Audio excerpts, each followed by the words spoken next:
పెంచగలుగుతాం. Kidney వ్యాధుల చికిత్స కోసం నెఫ్రాలజిస్టులు, యూరాలజిస్టులు వీళ్ళు నిర్ధారించిన 37 రకాల ఔషధాలను ఇక్కడికి అన్ని పిహెచ్సిలలోనూ అందుబాటులోకి తీసుకొని వచ్చాం. వీటిని విలేజ్ క్లినిక్స్ కు అనుసంధానం చేస్తున్నాం.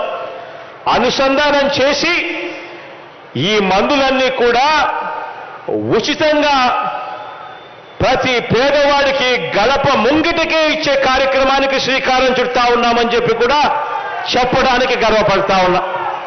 2019 మే 30న అధికారంలోకి వచ్చిన వెంటనే 2500 ఇస్తా ఉన్న పెన్షన్ను ఏకంగా 10,000 రూపాయలకు పెంచింది కూడా మీ బిడ్డ ప్రభుత్వమే అని చెప్పడానికి సంతోషపడతా ఉన్నా.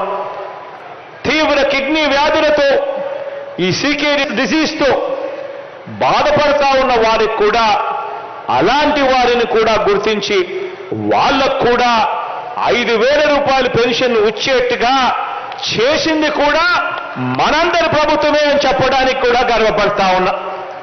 గత ప్రభుత్వ హయాంలో కిడ్నీ పేషెంట్ల కింద డయాలసిస్ చేసుకుంటా ఉన్న వాళ్ళు, పెన్షన్ను పొందుతా ఉన్న వాళ్ళు కేవలం 3,076 మంది.